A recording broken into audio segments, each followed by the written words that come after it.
तो अगला टॉपिक जो हमारा इसमें है वो है एम्पियर सर्क्यूटल लॉ। जैसे हमने इलेक्ट्रोस्टैटिक्स में गॉस लॉ पढ़ा था, ampere circuital law, ampere circuital law, वैसे ही हमारा मैग्नेटिज्म में ये लॉ है जो ये कहता है the line integral of magnetic field. इसका स्टेटमेंट क्या है? The line integral of magnetic field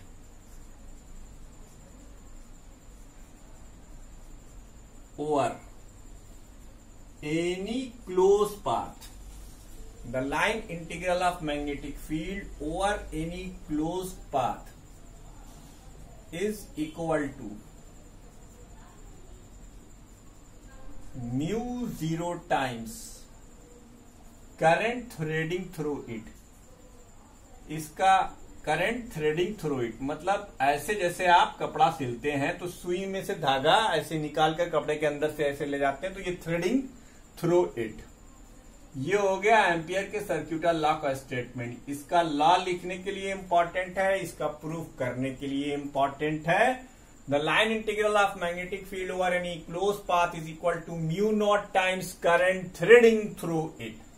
तो देवियों और सज्जनों, अगर हम इसे लॉ के फॉर्म में लिखेंगे तो यूं लिखेंगे, line integral B dot dl. ये line integral of magnetic field है, इसे कहते बी डॉट डीएल, यानी dot product of length element multiplied by magnetic field, the angle between the B and dl is equal to line integral, और इसके ऊपर जो ये आपने साइन लगाया यानी टोटल क्लोज पाथ पर अप्लाई होगा।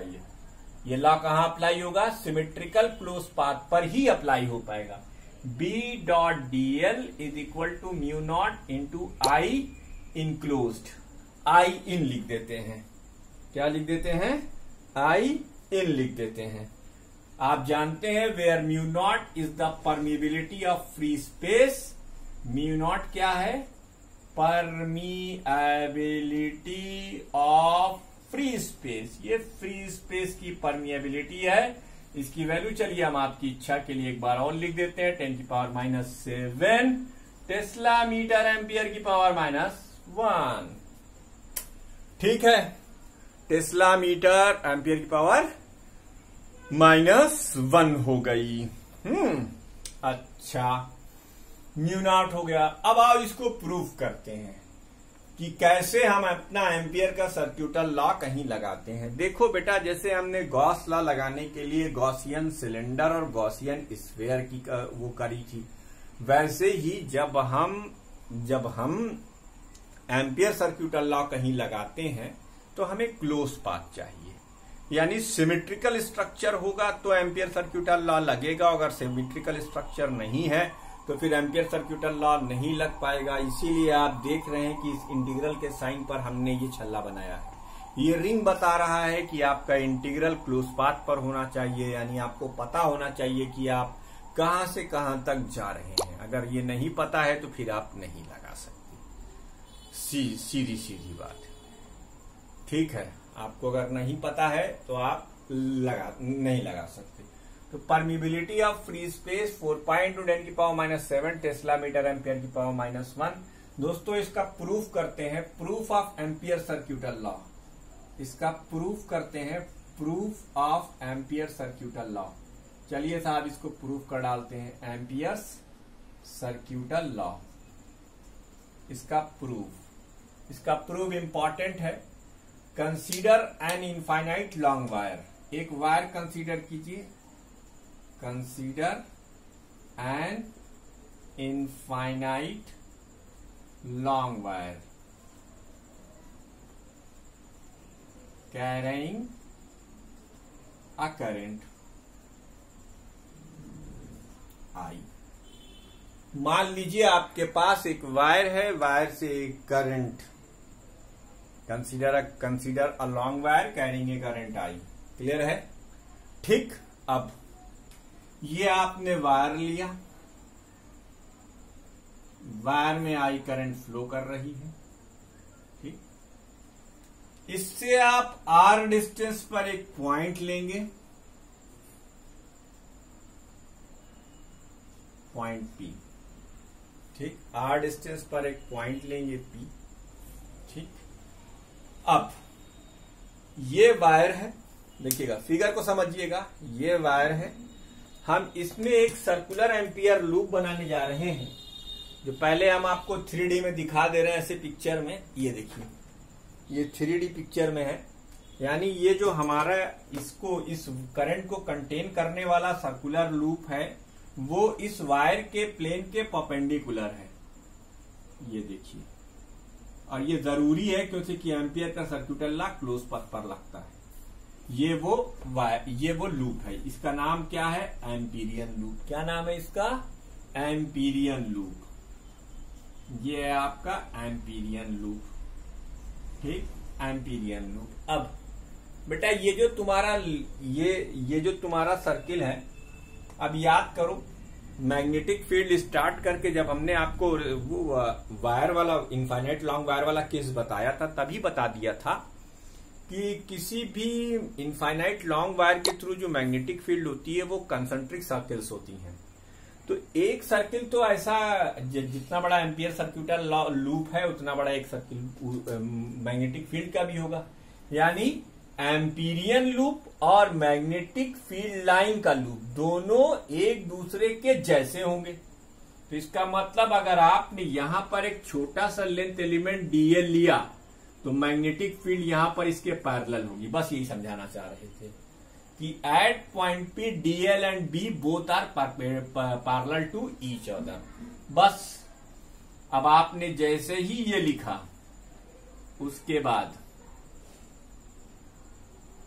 उसके बाद की कहानी बहुत आसान है। आइए साहब, देखिए ये डीएल बनाया, यहां पर बी इसके पैरेलल है, तो आइए हम integration of B dot DL लिख दें। बी डॉट डीएल इसकी वैल्यू होगी बी इंटू डीएल। अब दोनों के बीच में एंगल है 0 डिग्री, तो इसे हम लिखेंगे cos 0 डिग्री। तो बी इंटीग्रेशन डीएल, cos 0 की वैल्यू 1 होती है। तो ये डीएल जब इस सरकमफियरेंस पर इंटीग्रेट होगा तो आपको क्या देगा? 2 पाई आर। इसे आपने इक्वेशन नंबर 1 कह दिया। ठीक है, ये तो आपको पता है, अभी लूप में भी हमने करा था, बेईमानी मत करो। ठीक, तो ये हमने लाइन इंटीग्रल निकाला। तो लाइन इंटीग्रल भी आपके समझ में आया होगा कि हम किसी भी क्लोज लूप में एक छोटा सा लेंथ एलिमेंट ले लेते हैं, फिर उस लूप पर उठाकर इंटीग्रेट कर देते हैं, तो ये लाइन इंटीग्रल का कॉन्सेप्ट हो गया। अब यहीं पर एक और बात है, वो बात क्या है कि देखो इस वायर से पी पॉइंट पर जो कि आर डिस्टेंस पर है, अगर हम मैग्नेटिक फील्ड लिखना चाहें तो हम लिखेंगे magnetic field due to I current at point P. तो आपको याद आना चाहिए इनफाइनाइट लॉन्ग वायर के लिए हमने बी का फार्मूला आपको सिखाया है μ0/2 पाई आई बाई आर। इसे आप इक्वेशन नंबर 2 मानिए। अब इस इक्वेशन नंबर 2 से बी की वैल्यू इक्वेशन नंबर 1 में सब्स्टिट्यूट कर दीजिए। सब्स्टिट्यूटिंग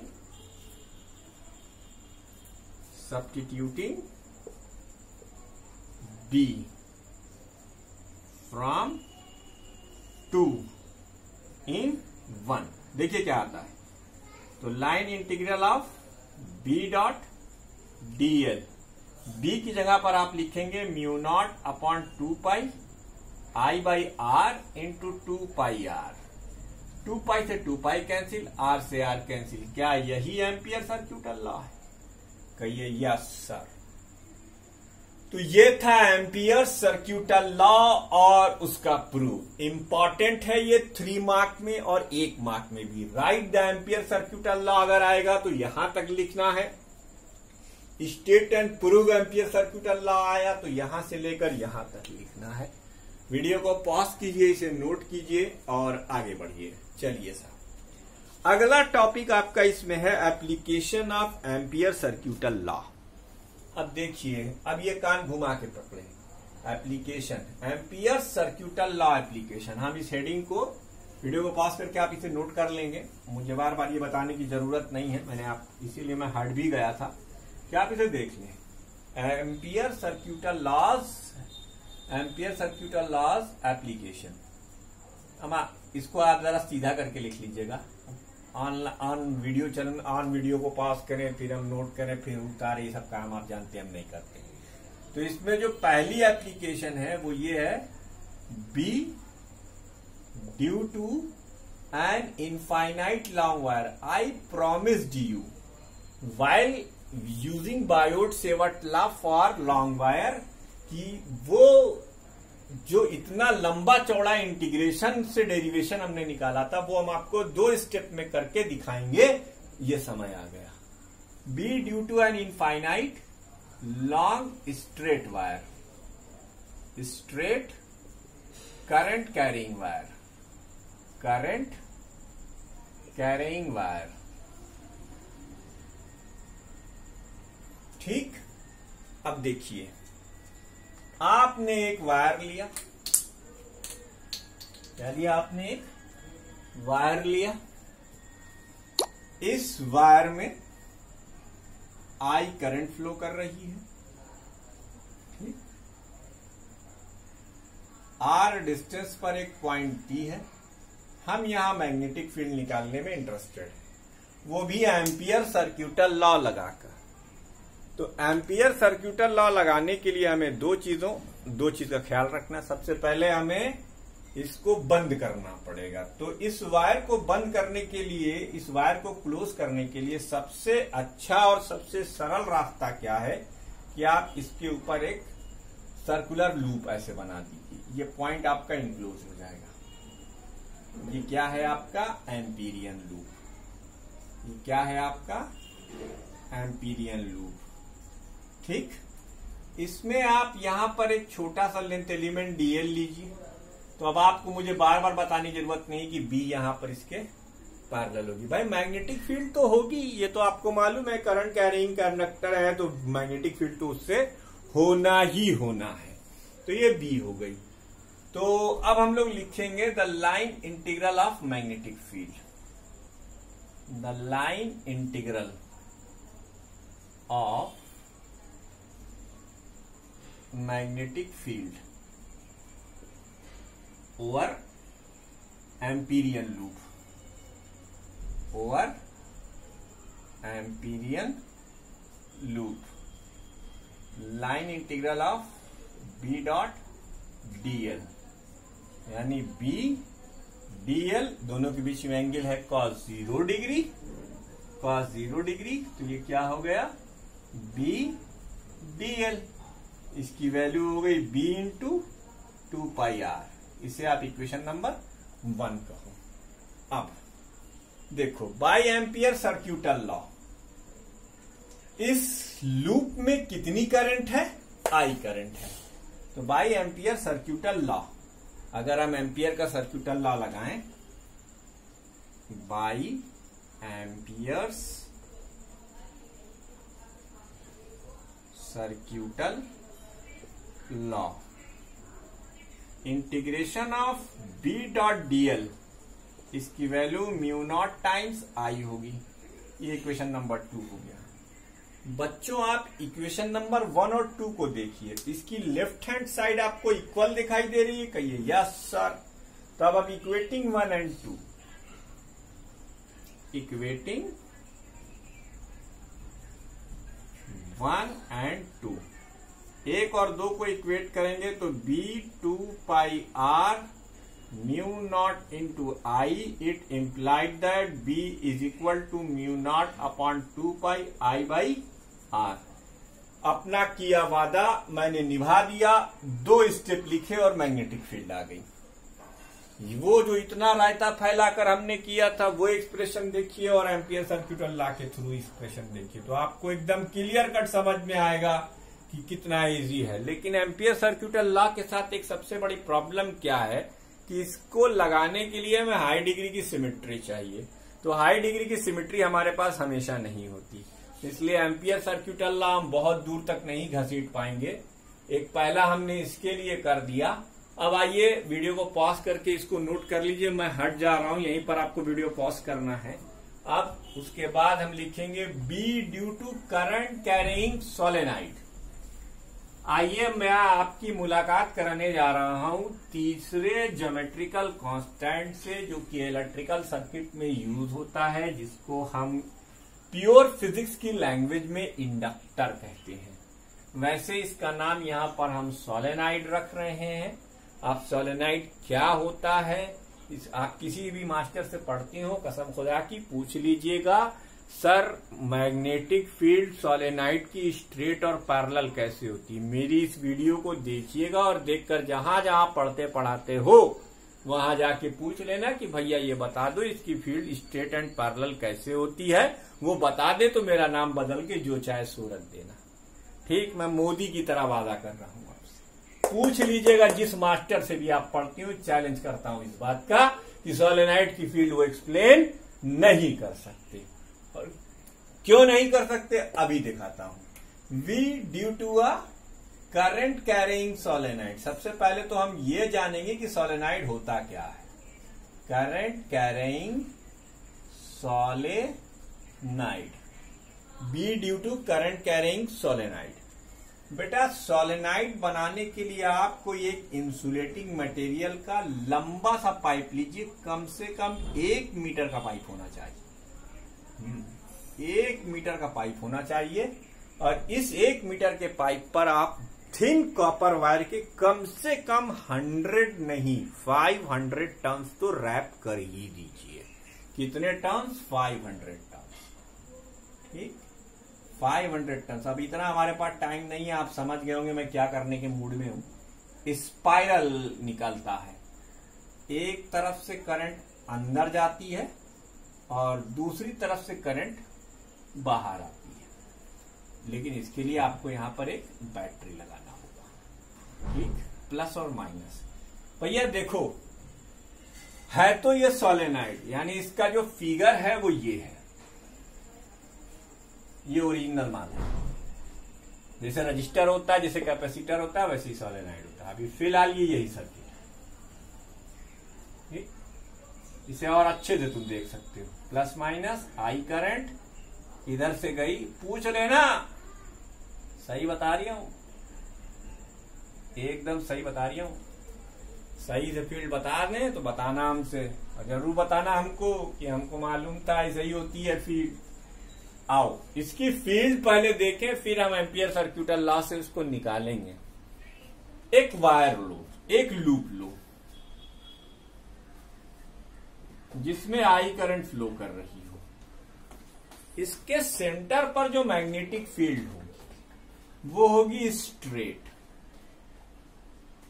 क्योंकि मैंने आपको स्टार्ट ही मैग्नेटिज्म में बताया था कि अगर मामला 2 वेक्टर का हो, एक वेक्टर, अच्छा चलो हटाओ, वैसे ना समझो तुम्हें, क्योंकि चैलेंज दिया है इसलिए अब हम तुम्हें और एक तरीके से समझाते हैं। छोड़ो, रुक जाओ, अब चैलेंज दे दिया है तो अब देखो समझा ही देते हैं। जरा बड़ा करके बनाते हैं। चैलेंज न दिए होते तब कोई बात नहीं थी।